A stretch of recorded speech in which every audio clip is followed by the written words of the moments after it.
Guys, இதுதான் இப்போ நான் மேக் பண்ண ஒரு பெஞ்ச்.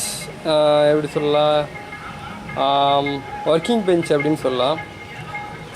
எதுக்கு அப்படின்னா, இந்த பீஸை அது உள்ளே நான் ஃபிட் பண்ணிடுவேன். தென் இது கட்டிங் டேபிள் தான் மேக் பண்ணியிருக்கேன். இது நானும் என்னோடய ஃப்ரெண்டும் சேர்ந்து மேக் பண்ணோம். இது எப்படி மேக் பண்ணேன் அப்படின்னா, ஜஸ்ட்டு நம்ம பிளேட்டில் ஹோல் போடணும். ஹோல் போட்டுட்டு தென் நட்டு வச்சு டைட் பண்ணணும். டைட் பண்ணதுக்கு அப்புறம் இந்த மாதிரி ஒரு பேஸ் நமக்கு கிடச்சிடும். ஸோ இந்த இடத்த நான் ஸ்மூத் பண்ணணும். கிரைண்டிங் வீல் வச்சு நான் ஸ்மூத் பண்ண வேண்டியது இருக்குது. ஸோ நெக்ஸ்ட்டு இது என்ன பண்ணணும் அப்படின்னா, இதுதான் செட்டப். இது இப்போ டாப்பில் வச்சுருக்கேன். அது பாட்டமில் போயிடும். தென் பிளேடு மட்டும்தான் நமக்கு மேலே இருக்கும். அது மூலமாக ஜஸ்ட் ஒரு கைடு மாதிரி ரெடி பண்ணிட்டு நம்ம உள்ளே கொடுத்தா போதும்.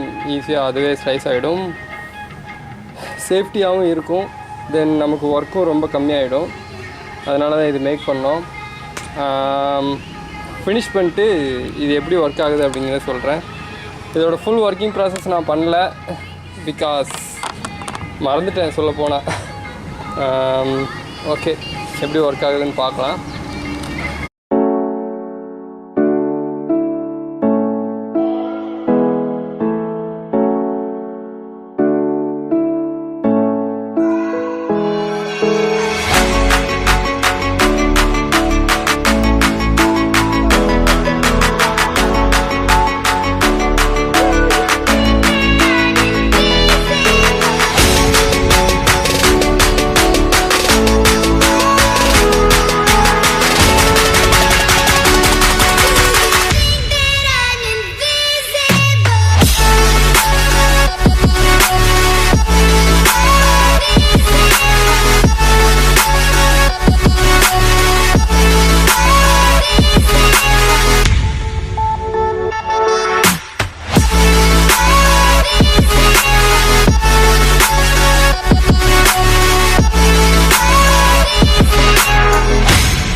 ஓகே காய்ஸ், ஒரு சின்ன டெஸ்டிங் பண்ணி பார்க்கலாம். இப்போ பண்ணது அந்தளவுக்கு பர்ஃபெக்டாக ஒன்றும் இல்லை. இருந்தாலும் ஒரு சின்ன டெஸ்டிங் நான் பண்ணி பார்க்குறேன்.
ஓகே காய்ஸ், இதுதான் இப்போதைக்கு பண்ண டெஸ்டிங். பட் பெர்ஃபெக்டாலாம் ஒன்றும் பண்ணல, just okay bye, see you on the next video, see you guys.